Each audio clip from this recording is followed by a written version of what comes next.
All right. Well, here we are a couple minutes after noon, and so we will get ourselves started. Just wanted to thank everyone for joining the webinar today, focused on how you can maximize your impact as a nonprofit board member, or how you can get your board members to be more engaged and impactful as board members. It's great to see some familiar faces, and I look forward to getting to know those of you that I have not yet met. It's always great when fundraisers and those that care about fundraising get together. I recognize that many of you are staff of nonprofits, and a few might be board members as well, which is terrific.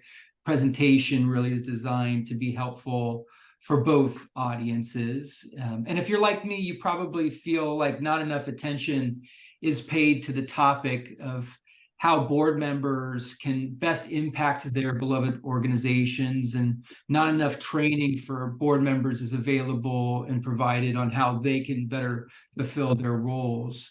So hopefully this presentation will fill a portion of that huge gap that exists in those resources. For those that are really experienced, either staff or board members, probably going to be some refresher course, but for others who are new to a nonprofit board membership, or for those that have been working with or volunteering with nonprofits that haven't followed best practices in fundraising, this webinar can certainly be a great learning opportunity. And I know we have a lot of ground to cover in a short amount of time, so we'll kick things off. My first step is to really introduce myself, and my name is Chris. I'm the author of a couple of fundraising books, the two you see here, for example. Also the founder of the 5-tool Fundraiser. I come from a family of fundraisers and have dedicated over 25 years of my own professional life to fundraising consulting and guiding, advising organizations, but also individual philanthropists and individual fundraisers. And if you know me well, you know I'm passionate about helping fundraisers to achieve their fullest potential.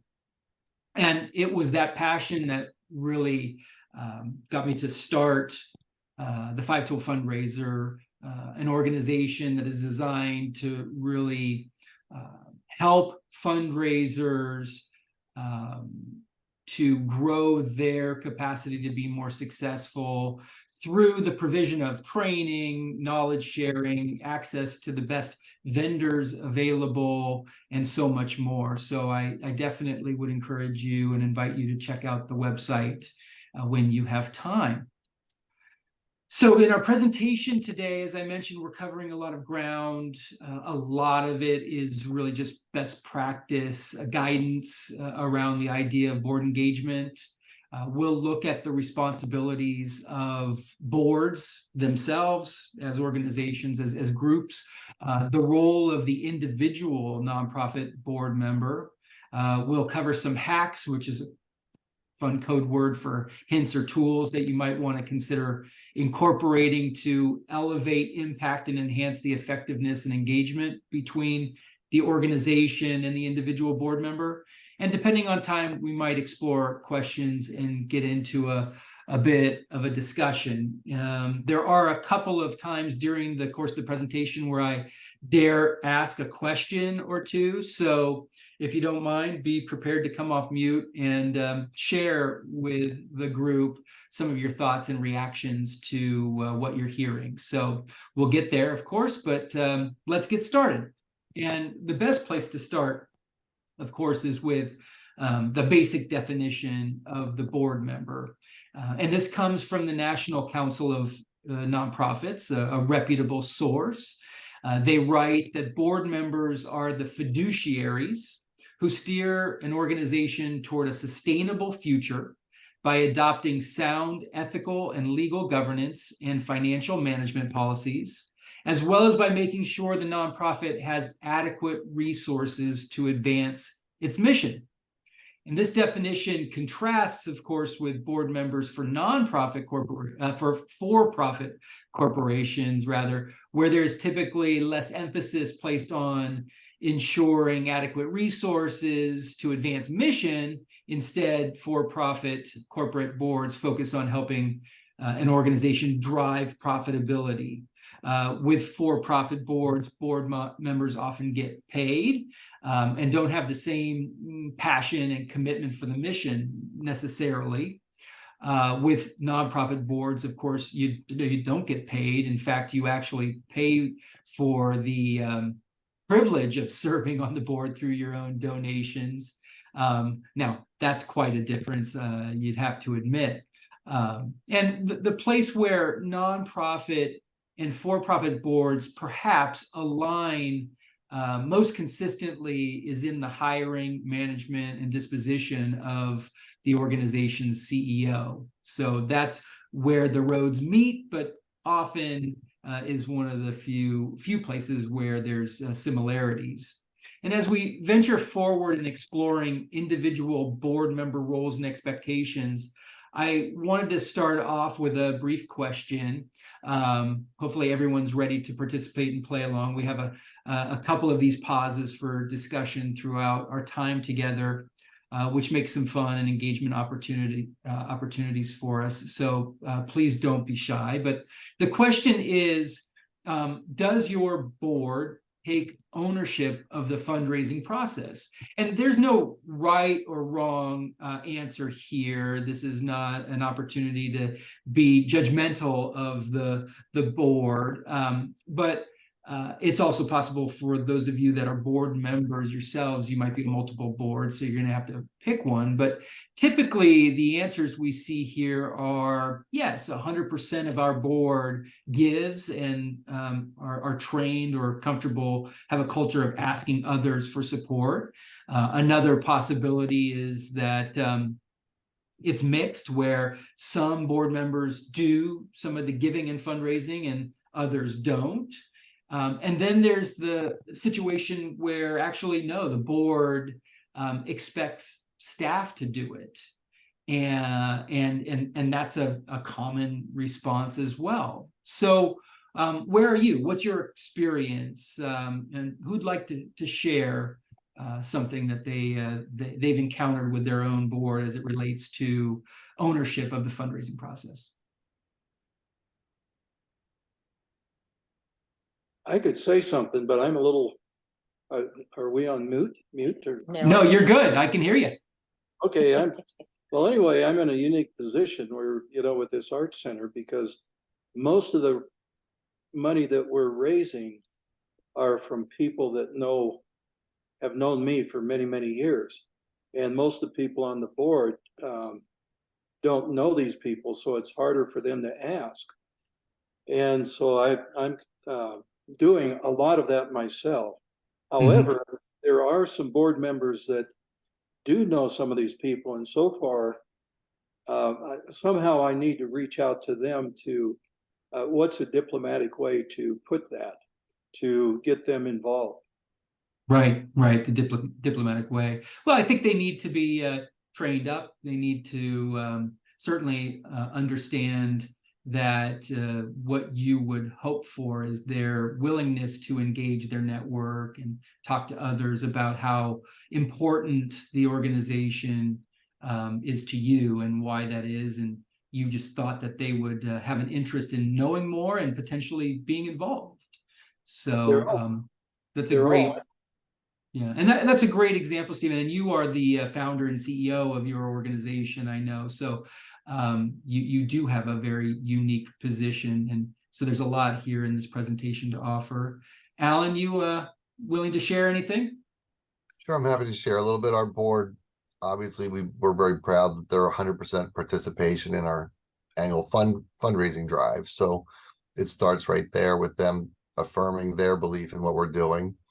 And then a number of those board members are active on the solicitation team, where they help call other members of our constituent groups, and they often articulate why philanthropy is important to them or why their decision to support us is important, but they also allude from their people they're speaking with what might be important to them and what they hope to achieve through their own generosity. So they're really helpful from a stewardship lens, but also from a philanthropic lens. So wonderful. It's something that helps move us forward. That's great. Great example. both of you. I appreciate you volunteering, and hopefully you'll share some more as we dig further into the presentation. What's interesting to me is that as a board member myself for a few organizations, I've always expected it to be my responsibility in some way to support the organization financially, and to be involved as a fundraiser. And I've had that same expectation of others, but I know my perspective isn't universally shared by all board members that I've been engaged with, who come into their leadership roles with very different understandings of why they're there, what's expected of them, and how they should be serving as a leader, which is totally fair, because what we have to acknowledge is that everyone comes to their board seat with a different past experience and a different conversation of how they were recruited into that role. So providing some uniformity and clear expectations is kind of a theme of today's conversation that we'll weave throughout the presentation. I wanted to acknowledge that even though I'm a fundraiser by training and at my core, it's not all about fundraising. As we think about the 10 essential responsibilities of boards as a whole, nonprofit boards as a whole, and this is not responsibilities or roles of the individual member per se, but the board as a group. I wanted to talk through what those 10 essential roles are. And they are, one, to define and guide the organization toward its true mission and purpose. So regularly making sure that the mission, vision, values are on point for the organization. Number two is hiring and the oversight of the chief executive. And that's a straight line supervising authority of that CEO, whatever the title might be. The third is the requirement of financial oversight. That's why so many of us are so familiar with those board meetings where we're looking at the financials, even though admittedly, most of us don't really understand what those numbers are telling us. And I certainly wish I always understood those numbers more. And I'm sure most board members wish they understood more of the meaning of those financials as well. But number four, there's the provision of adequate resources, which for some organizations means substantial philanthropy, while for others it could mean substantial earned revenue, or for others a combination of the two. Regardless, resources in whatever form or fashion that might come in is really the key responsibility of the board, interestingly. Many of us would assume that it would be staff. There's a requirement to maintain high ethical and legal standards and maintaining accountability. Sure, of course. Number six, making sure that there's planning in place for future, or the future, if you will, of the organization. Often we might connect this particular one to a strategic plan or some form of future planning that's in place. Number seven, interestingly, there's a need to replace yourselves as a board member. So just can't think about quitting without kind of finding or helping the organization find a suitable replacement for you. I don't think many of us in our board roles think about that sort of stewardship, that sustainability of passing the baton to someone else. But it is very much should be a responsibility of board members to not leave an absence when you as a board member decide it's your time to depart. That obviously has some staff implications and responsibilities for them to have an adequate reserve of potential board members to come in as well. But it is important for board members to see it as their own responsibility to help grow the pool of prospective board members for the future. Number eight is the need to drive awareness for the organization. This is in the form of advocacy and being an ambassador for the organization and championing its cause, its mission. There's a need to evaluate the effectiveness and efficiency of programs and to determine if those programs require strengthening, elimination, make sure those programs are as effective as they possibly can be. And then there's the performance review connected to the chief executive. So not just the hiring, firing, but also the reviewing of the performance. So these are 10 big requirements of boards. There's a lot of responsibility there, fiduciary responsibility, fundraising responsibility, oversight responsibility.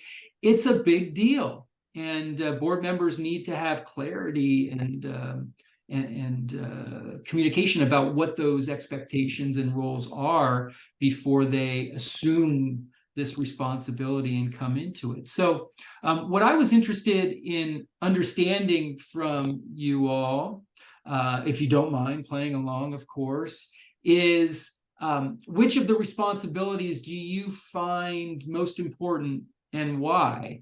And I believe Stephanie and Emma are on as well, if they might be willing to jump in and offer some thoughts about which of these board roles you all consider important. I'd love to hear from you. Absolutely. And sorry, Chris, I'm not on video right now. We're having some that's okay, Emma. connectivity No worries. issues. Also, I may need to jump off early, but No we're in problem. the midst of recruiting board members right now at SF Jazz in San Francisco. And the three characteristics we always seek are work, wisdom, and wealth, the most obvious parameter. And, on top of what's been happening in the country with the DEI efforts, there's discussion about how can you diversify the board? How can you make the board representative of the diversity of the region that you're from? So this is top of mind for the organization as well as for myself as we try to onboard new trustees.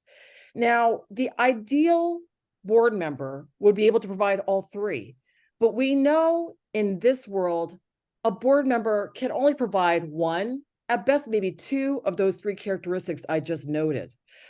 The top one clearly is someone who's got that wealth capacity, who has the networking ability to be able to bring in other donors, other prospective board members to the fold. So my question to you is, how can you balance all three as you recruit new board members? I mean, it's a very complicated matter for us and for any other board, but I'm just curious, Chris, from your perspective, what is the ideal formula, if there's such a thing? Because what we're encountering is that each board member provides one of those three things, not three. Right. So Wonderful. Emma, thanks. Yeah, thanks. I'll answer that for sure. And remind me again, it was work, wisdom, and wealth. Wealth. Okay, so just a reminder to everyone, the 3 W's: work, wisdom, wealth. To answer your question about balance, and if you can only recruit one or two maybe of the three, what are you supposed to do? This is an interesting conversation that requires its own webinar, but normally when we think about our boards, we have a matrix that we've assembled which kind of accurately assess the strengths of each of the board members that we have currently recruited. And in terms of those that we're recruiting to the organization, we've done an internal assessment about what we think their strengths are going to be when they come onto the board. So if we think about each of the 3 W's, you might have those as columns, and you would check the boxes next to the ones that the individual board members you have represent. And then you start seeing what gaps exist. So as you think about recruiting on future board members, you might be prioritizing those that bring certain skills or attributes that you are currently missing. And that extends beyond the 3 W's. We think about gender, we think about professional background, we think about a variety of interesting characteristics that we want the board to represent. You know, geography, there are dozens, and there are unique ones for every board. And I would challenge any organization to put together that matrix and really identify what the board currently offers and what those gaps are that you really need to recruit for in the future, and let that be a guide to you in terms of your future recruiting efforts. So hopefully that was helpful, and I would love to spend more time, but I do know we need to move on to the next topic, and just keep those great comments and questions coming. Emma, thank you for that. That was wonderful. I wanted to quickly sprinkle, just when I can, some fundraising related topics throughout the presentation. And this one is the first. I wanted to share here about the importance of the board to particular funders, especially those foundation funders, as it comes to what they're looking for and what would be helpful for them to know about your board, and encouraging to them to provide funding to you. So historically, what we know is that funders have wanted to know that 100% of your board is participating financially as donors in some form or fashion with the organization. And that's typically still a requirement for most foundation funders before they'll jump in with a gift of their own. So being able to tell a funder, any funder, that 100% of your board is supportive is such a strong statement. And not being able to say that is really unfortunate if it's not the case, because in some ways it's like, how can you go out and ask others to give if you yourself haven't given, right? So the same is true with the board. How can I ask an external funder in the community to support an organization if I can't even get my own board to support the effort financially, right? So number two is, we're seeing, to Emma's point, increasing calls from funders for boards to be diverse and adequately represent the constituencies that the organization serves.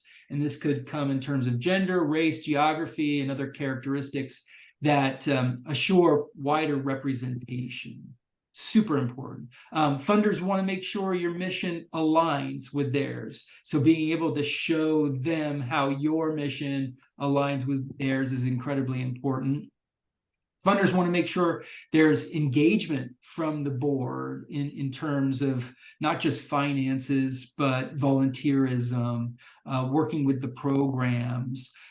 So how do you make the case that there's engagement? Oftentimes, keeping track of volunteer hours from the board is one way that you can do that.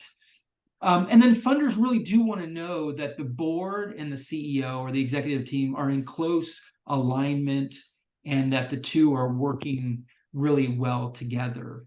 And as I kind of talk through these things and articulate these concepts, let's think also about how you can incorporate some of these things into your proposals to them. So can you provide some articulation of how you are meeting these different needs for funders in your proposals?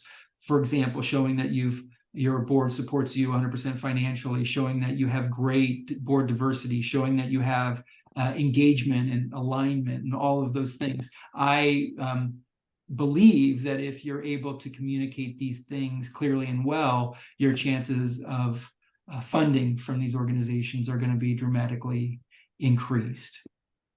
So with that said, let's get into the exciting part of the conversation. Let's focus on the individual roles of the board members themselves, which is different in concept than the overall responsibilities of the board in aggregate. So I'll caution that not every board is the same, and because they're all created differently, they're going to have dramatically different flavors and expectations.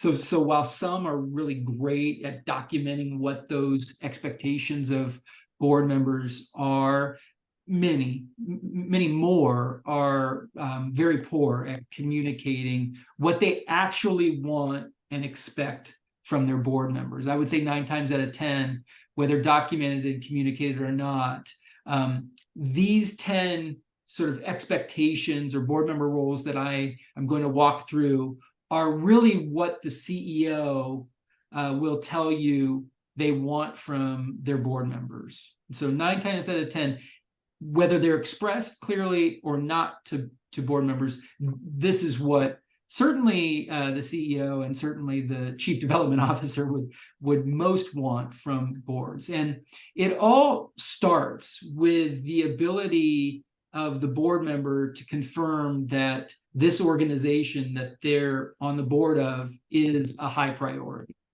How do you confirm that? Well, it's clearly hard. You can certainly do it much more easily in word than in action. But I think one of the tests is that you would give this organization philanthropically what the same level of support that you would provide some of the other top charities in your universe or in your life.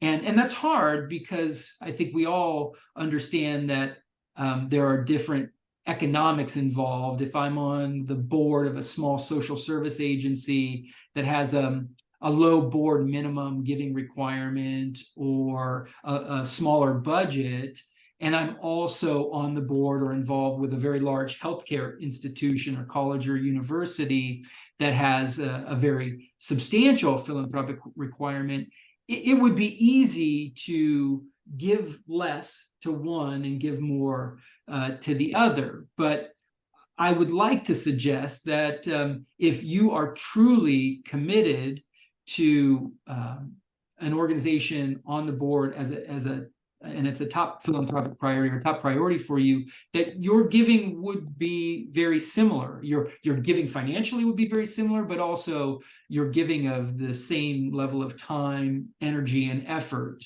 would be the same as well. And I love to see when there are board members who sit on those small organizations and sit on those large organizations, and they're doing as much for both, because they're both high priorities. Number 2 is that I think the idea is that the organization wants to know that you're in a committed relationship with their board members, and it will exist for the life of the board membership. It's fair to expect that you'll be prioritizing them over other organizations where you don't have a fiduciary relationship. The second expectation is to actually show up. And I kind of need to laugh a little bit because it seems so basic that if you're a board member, you would have an expectation that you would show up. But we know that many boards have board members that rarely, if ever, show up. It's not fair. It's not great. It doesn't help the organization succeed. But I was just having a conversation yesterday with someone about the rule of thirds when it comes to boards. And it's often the case that a third of the board shows up and does everything, another third shows up and does nothing, and another third doesn't show up and doesn't do anything. And to the extent that we can eliminate that rule from our vocabulary, the better organizations will be. We need a higher priority of individuals who are showing up and doing things. And I don't think that that should be an unrealistic expectation. It's interesting. Number 3 is connected to this number 2 area, which is the challenge of board member participation in terms of diving into the board packets, right, which are often provided in advance of the meeting for board members to review. They can often be dense, they can often be confusing, but with a failure to being adequately prepared by reviewing those and understanding those materials in advance, you're not likely to come up to the meeting being ready to ask the right questions, to have discussions that are meaningful. I think too many board members show up to the board meetings themselves and have not looked at the packet at all, and just sort of are expected to be taken through the packet during the meeting and to somehow have the right perspective, right questions to be asking during the meeting, which is quite honestly not often possible when push comes to shove. So being prepared in advance to ask your questions and being prepared to engage fully in the conversation is so critically important for board members, and they need to have that expectation. The third area is making sure that you're paying attention, that you as a board member have your hands on the steering wheel of the organization, especially as the organization makes important decisions, discussions about how an endowment fund will be spent, discussions on salary increases for staff or the CEO, goal setting conversations for programs, et cetera. Regardless of what you're being asked to consider, you're responsible for making good decisions to the best of your ability as an individual and making your opinions known. So being prepared, showing up, understanding that it's your responsibility to provide fiduciary management of the organization. And the last one we have on this particular slide is being a strong ambassador and advocate for the organization. That means broadcasting the organization's mission and vision to more people in the community. We know that all of us as board members on the boards we serve on have our own networks, and many of these networks are really broad and significant. The awareness generated might not immediately translate into philanthropy, which is totally fine and expected. But there's a real need to grow the reach of the organization each and every year because staff time is limited, their reach is limited, their networks are limited. Board members become an amazing capacity builder for organizations, amazing connectors to the organization. And I often think about the power of harnessing 20, 30, 40 or more individuals on a board who each commit to introducing the organization to just 5 new individuals a year in some form or fashion. Could be an invitation to an event or invitation to a tour. Just imagine having 200 new people being introduced to the organization each and every year. That is extraordinary.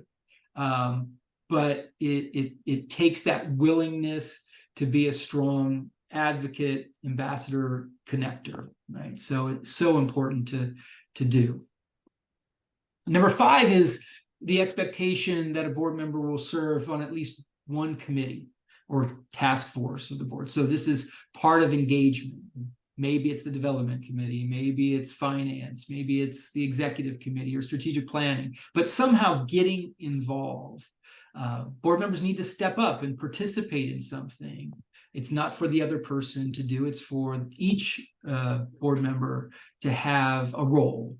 And pursuing one's interest can be really helpful. I always end up on a development committee because my passion and interest is in the fundraising arena. But for some people whose interest is in real estate, it might be on buildings and grounds, or for those that are in the finance and legal profession, it's serving in those ways. There's always a way to get engaged.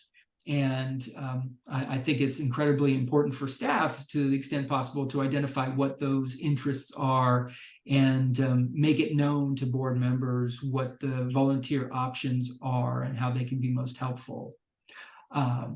So included in that, serving on at least one committee, is the concept of getting to know the programs of an organization. I think far too many board members don't have a good handle on what the organization actually does. And there are many organizations that have so many different programs that it's hard to keep track, but it would be advantageous if you as a board member, for example, or a board member took ownership to be the resident expert of one particular program. And in that way, you would be the go-to resource on the board for that program, a liaison to that program, a knowledgeable individual around that program. So whenever I think about hospitals, for example, I always encourage those boards to assign out a particular focus area, whether it's cancer or heart or whatever it might be, to a board member for them to really dig in and get to know that particular area, and for them as board members to make presentations from time to time about what's going on in those particular areas. It allows board members to feel a deeper sense of ownership and engagement with the organization. Number 6 is about connections and introducing people to the organization. I made that case earlier for sure, in terms of being an advocate and ambassador. It's so important, and where I would sort of connect now to it in a different way is in addition to thinking about how you can send personal invitations to events and activities, how can you broadcast through social media, through your larger sort of engagements with the community about the organization? So how can you bring a megaphone to the role of board member?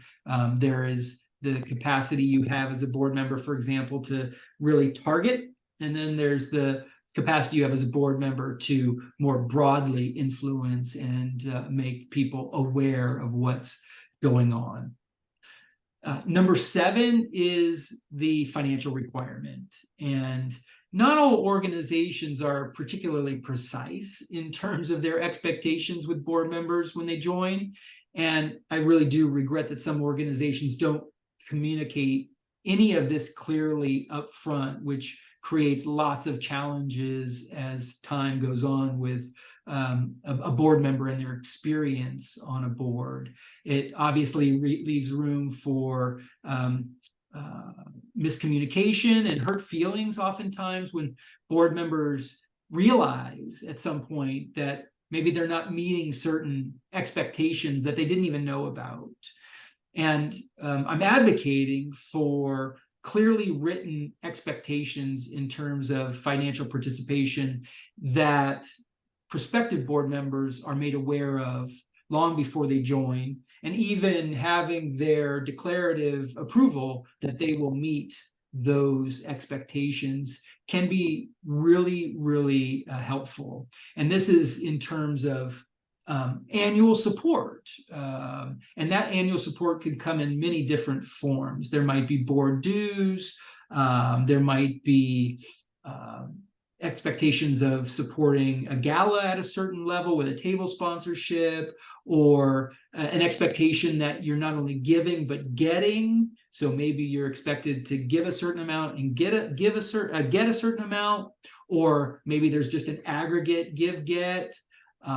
Maybe it's mandated, maybe it's suggested. It runs the gamut. But whatever the right answer is for your organization, the clearly articulated expectations are incredibly valuable. And I think it's fair for you to expect a certain amount of personal financial commitment, even if they are the member of a corporation that is bringing dollars to the organization.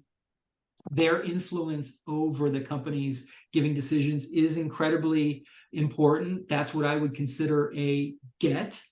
And maybe personally that same individual doesn't have the financial capability to give at a high level. That's fine, but there's some amount of participation that they can provide. So it doesn't just give you a pass. if your company's giving $25,000 a year, you can still give $100 or you can still give $1,000. Again, we go back to that idea of wanting to be able to celebrate 100% personal financial support of the organization coming from the board. So I think that's just incredibly valuable to be able to say. Number 8 is the idea that if you're on the board for any length of time, more than a year or two, there's a very good chance that you will be asked to support a special campaign with a special gift over and above your annual support. And for a lot of schools, for example, schools that might be a K-8 school, there's often this idea that if you're on the board, you would not only be expected to make your annual gift each and every year to the annual fund, but that at some point in the life of your student at the school, and maybe while you are on the board, you would make a special gift over and above your annual support to support either a campaign or some special initiative that the school is mounting or that someone else, or that is a priority to you. And it's not school specific. There's that same thought and idea that you can put together for board members regardless of the sector. So I love the concept, though, of being willing to entertain a major gift over and above annual support at some point during the life of your board service. And that's what I wanted to communicate here. So don't be surprised, right, that there might be a campaign that would come along at some point during an individual's board service, which is why we're so careful to make sure it's on the expectations document when they sign up to be a board member, so they can't come back and say, you never told me that I would be expected to make a gift to a campaign. Well, there it is in black and white. And similarly, as we think about campaigns, we also want to think about this concept of legacy. We want to think about this concept of helping the organization even after you are, as a board member, are no longer able to make your annual gift.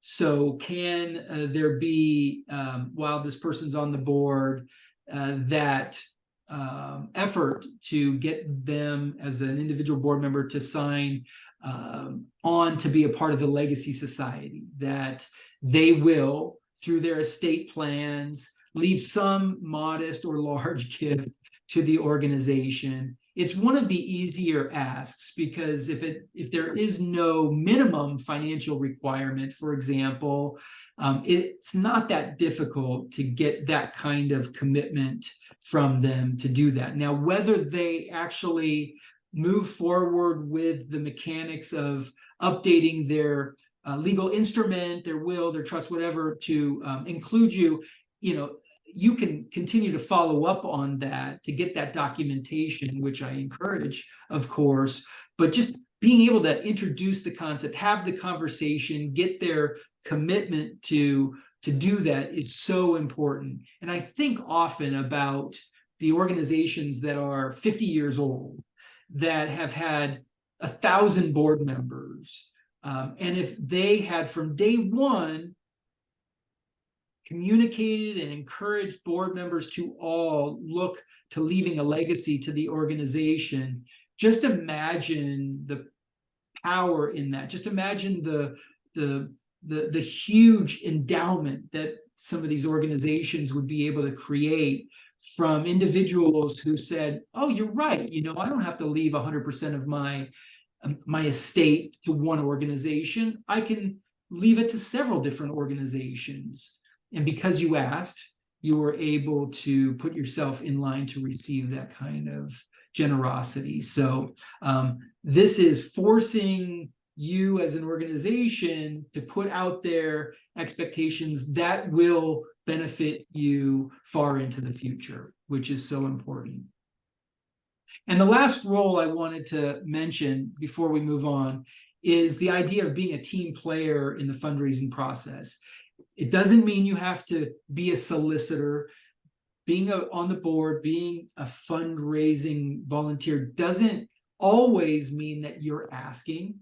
It could mean that you are acknowledging gifts and stewarding gifts, that you are writing thank you notes, that you're making calls to those that have recently made gifts. It might mean that you're hosting events in your home or at a club or a restaurant that's bringing people in. It might mean that you're joining other board members or the CEO or the development director on tours or in meetings.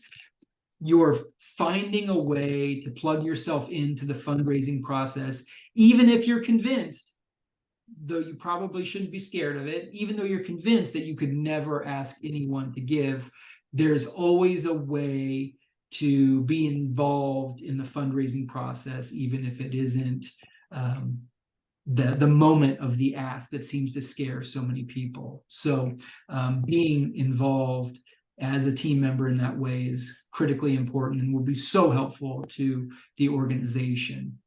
So the question I'd like to ask just to quickly, if you don't mind, is which roles of these individual board members do you consider to be the most important? We have prioritizing the organization, showing up and engaging. We have the effective management of the organization, the fiduciary oversight, being a strong advocate ambassador, serving on a committee, introducing new people, giving annually, financially supporting a campaign, giving to legacy, and playing a role in the fundraising process. So Alan, I'll go back to you, unless Stephanie would love to. I will chime in. I've been here. Sorry, I Great. wasn't able to participate earlier. So Stephanie, yeah, please. yeah, absolutely. For me, I think the role of ambassador is really the most important, and particularly because, well, for all of these roles that you have stated, none of them exist in a vacuum, right? And there is overlap, but I think that ambassador role is really key for us as staff, in terms of what the board can do to expand our sphere of influence, to expand our pool of potential donors. There are certainly individuals who are highly capable of bringing in people who can make a significant financial impact on the organization, even if they personally cannot. Or perhaps they are employed by a corporation that then has great capacity, to support us financially, even if individually they cannot. And so for them to be advocating on our behalf as the ambassador, raising awareness, doing what they might to have us, we get to go and speak to an investment group that meets for breakfast on Thursday mornings. And then you never know then what that potential is of where that could lead. And so for me, that is really the most important role, because as staff, we can only do so much and we can only be so many places at one time. Perfect. Perfectly said, Stephanie. Thank you so much. Yeah. Stephen or Alan, anything to add to that one? I think all these are important. Thank you. Yes.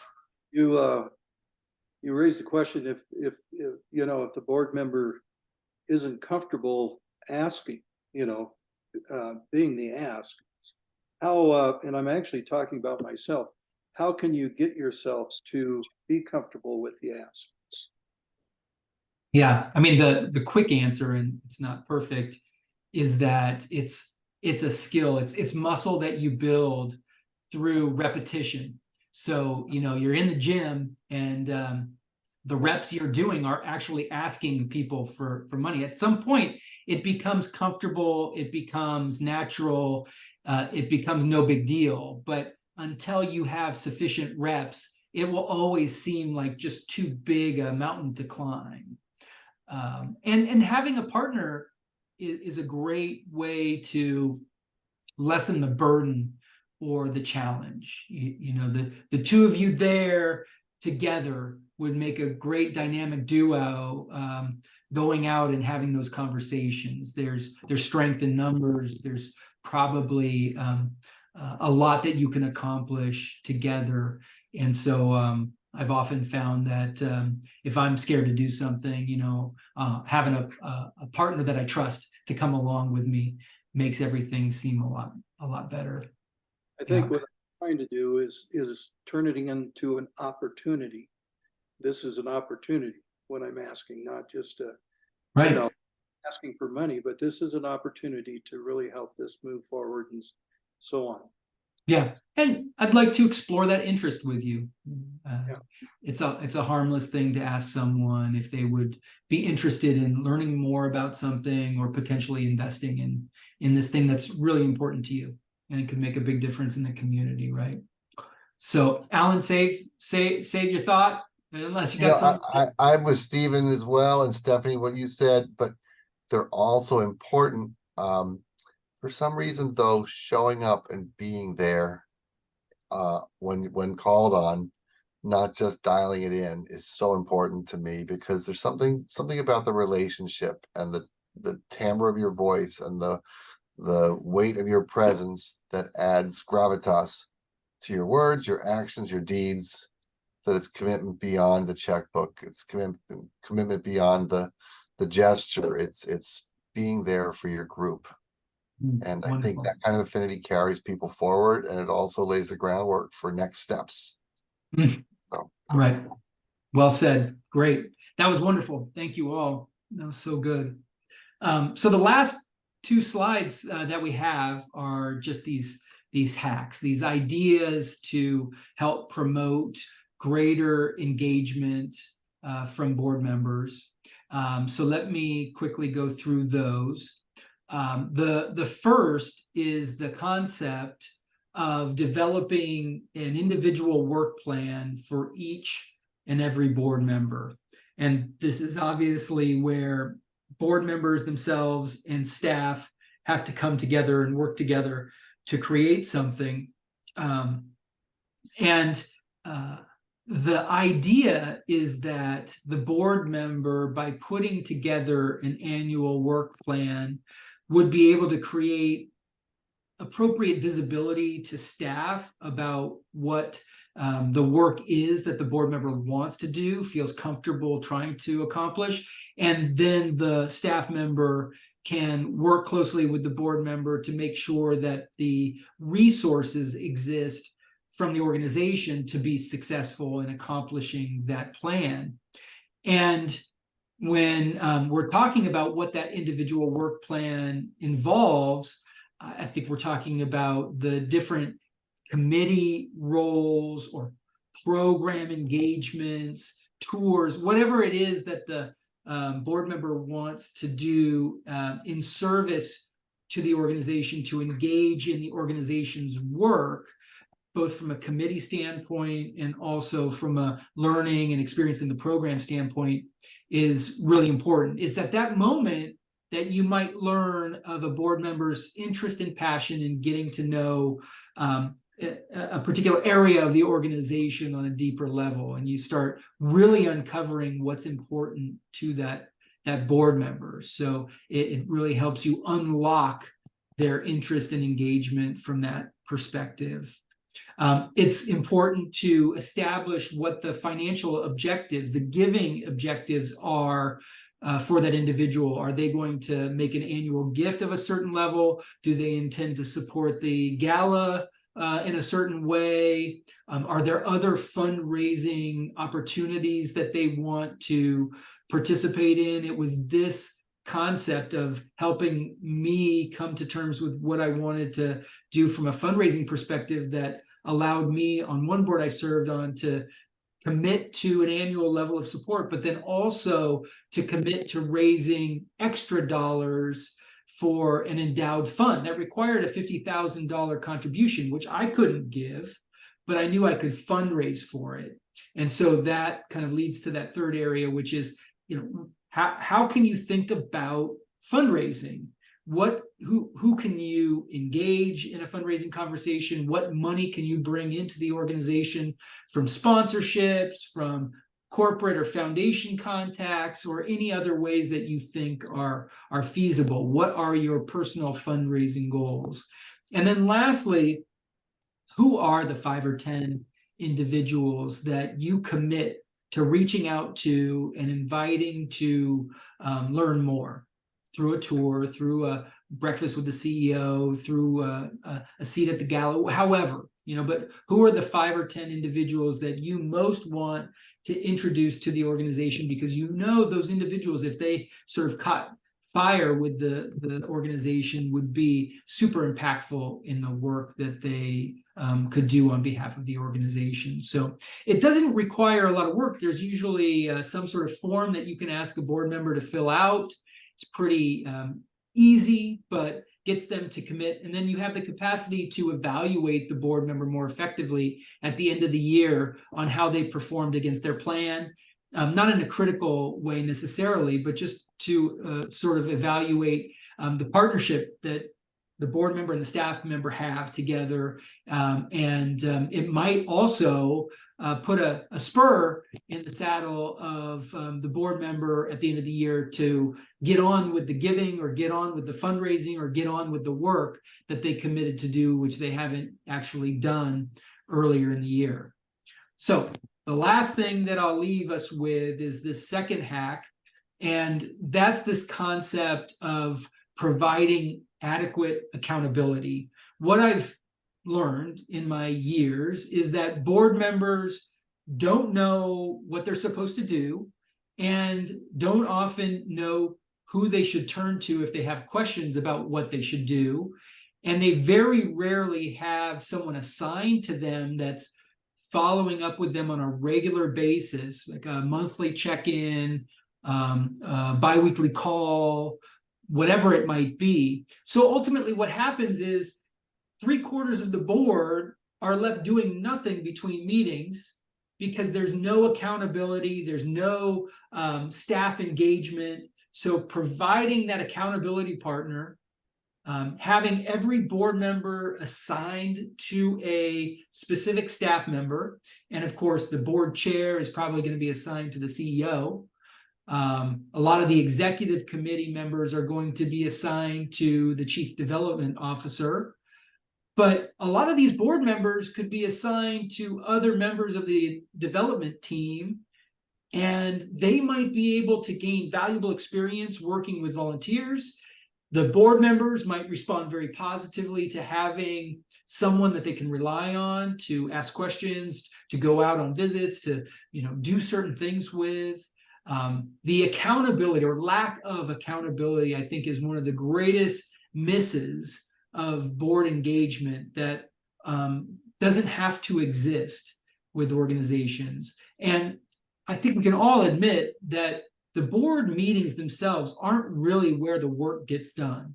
The work gets done between the meetings, and how much more work could actually get done if every board member was sort of following through on their annual work plan and had an expectation that they would be doing certain things because they have a staff liaison that's supporting them in their efforts. So I would encourage all of you, either as individual board members or as staff, to create that relationship, that accountability relationship between board member and staff, and see how it can really positively impact the work that you're trying to do and the level of engagement that a board member will experience. So with the 1 minute that we have left on the calendar, is there anything top of mind that you'd like to, really quickly discuss before we adjourn? I do want to ask a question really, really quickly. It's probably going to need a lengthy answer though. Without having giving requirements as of now for our organization, how do we encourage and implement that? Yeah, I've seen a lot of different scenarios. One of them is to grandfather the lack of expectations in to those that are already on the board, and to only have new requirements for newly recruited board members, and to very carefully track and acknowledge to newly recruited board members that you're going through a process of transition, and there are some board members who have been recruited with different expectations. And as the board evolves and turns over, new board members will all be brought on to that same level of expectation. Now, it doesn't give a free pass necessarily to grandfathered board members. They would still be asked to meet these new expectations, but I've found that it's very difficult to get all existing board members to agree to new expectations that they were never sort of recruited to provide, without half of them jumping ship, right? Which is not the best way to sort of navigate this process. So slow as you go, and maybe grandfather those results. But Stephanie, let's definitely connect offline. I know there are lots of sort of white papers and research papers on the topic, and I can connect you with some of those. Great, thank you. Alan, Stephen, anything before we adjourn? No, thanks, Chris. This was great. Thank you. Yes, Alan. thank you so much. Thank Yeah. you. All right. Thanks. I appreciate all of you. I'm very grateful for you joining the webinar today. And of course, if I can help in any way, I would encourage you to reach out. My contact information is here. And as always, I'm wishing you all lots of great success on your fundraising endeavors going forward, and have a wonderful day, and hope to see you real soon. Thanks all. Thank Thank you. you. Have a good evening. Bye-bye. Bye.